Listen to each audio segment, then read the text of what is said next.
this Jake Sanderson contract yesterday, which we'll get into, I believe he's played 77 games. Oh, yeah. And he just got 8 by 8. Like, he's going to make $65 million, and he's played 77 games. It is crazy, but he's going to be worth every penny of that. Like, he is their best defenseman. He might, if he's not today, he might be in 2 months. He's that good. Like, he's a superstar. But it is crazy, though, how, like, the leverage, you have a good first year, Hazy. The talk is out there because everyone that talks about Jake Sanderson says this guy is a stud. And just what Noodle said, if he's not their best defenseman right now, he will be in 2 months. So that buzz kind of gets the organization, like, I got to lock this guy up. And then all of a sudden, monster deal. And it's like, good on the kid, good on the player, deserves it. Any other player, I'd be like, man, that was a little bit aggressive. Well, 77 games. It is. If you watch that kid play, he is unbelievable. But you're right about one thing. It seems like, and I know, I mean, back when me and Noodles, guys had to sign contracts, but it seems like contracts are just such a big, they just seem to like pop up all the time, and they're so big, and they're such a big talking point now. You know what I mean? Where it's like bridge deals back in the day, they kind of went, they were pushed under the rug, and it was just like kind of standard transaction. Like, these are like monster deals that are just popping up. And if you talk about it all the time, Hayes, you want content, it's good for business, and you want to be talking about the sport.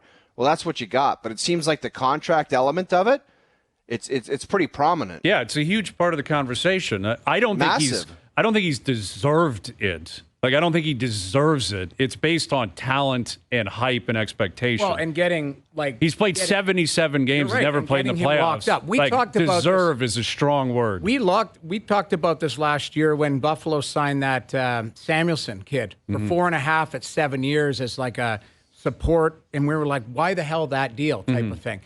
I thought about this yesterday. Not every market is the same, right? Like, Ottawa is a unique market. Buffalo's a unique market. Some markets want, they need to keep their guys there. They want to keep their guys there. And for me, seeing that, it's clear there's a consistent theme. They want their guys locked up term. It's Tkachuk, it's Stützle, it's Shabbat, it's Batherson, and now it's Jake Sanderson. Those guys are, and Josh Norris. That's their core moving forward, and they're all at $8 million. I know. Yeah. I've loved it, Noodles, and we've talked about it a bunch. Where it's like, got to get our core locked up, and it's like, okay, they haven't made the playoffs in a few years now, and what if they're like? It's great to have your core, but what if your core doesn't do anything? Well, that's what they're gambling on here. I will say, these are all Pierre Dorian guys. Right, and he hits good Stützle. Players. Well, Stützle 3rd overall, Sanderson 5th overall in the same draft. They're both locked up.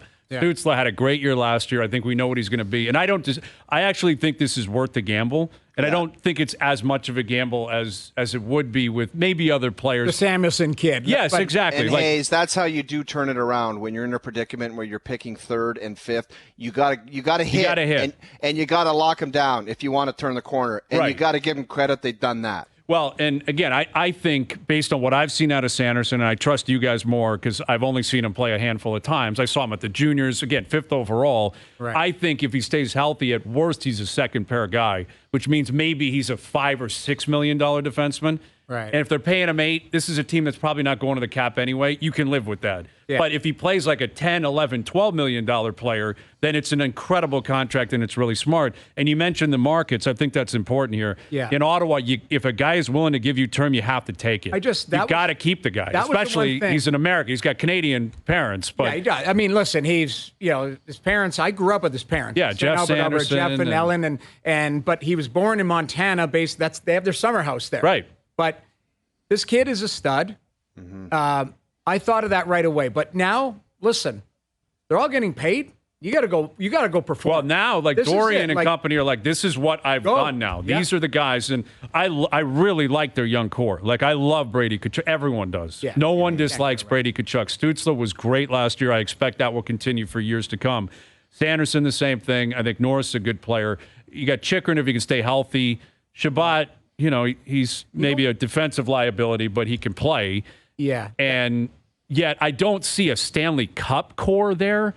but I see a really good young core that has a chance to be a playoff team year in, year out. Right. I think they need to add more like high-end, and maybe they think Sanderson will be that. If Sanderson becomes like a Norris-type caliber guy, if Stützle can be 90-plus points a year, maybe that is enough. Their captain, Hazy, their captain who doesn't blow smoke, he was talking to somebody last week, and do you know who he said the most underrated player in the NHL was after watching him for 77 games?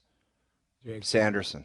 Now, I mean, well, then Matthew Nyes. Then we're going to take Matthew Nyes and his comments to the bank. Like, didn't we just have this conversation? Like, of course he's going to say that. That's his teammate. Like, I love how it's fine for Nyes to say whatever he wants, but you go to another market. My argument was argument was with Nyes was that I think he was just being a good teammate. I don't know if he actually believes it, but it's his guy. So of course he's going to say, "Hey, Matthews, he's the best." Yeah. What else is like Tkachuk maybe didn't have to go there, but of course he's going to love Sanderson and his teammate. And I think that core, if they continue to grow, they could do damage because Stützle is a superstar.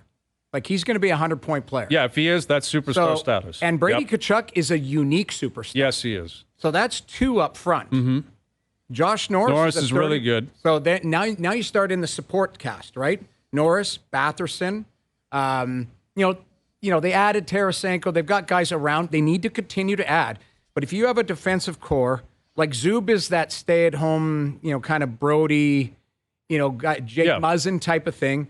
But then you've got Shabbat, Sanderson, Chychrun.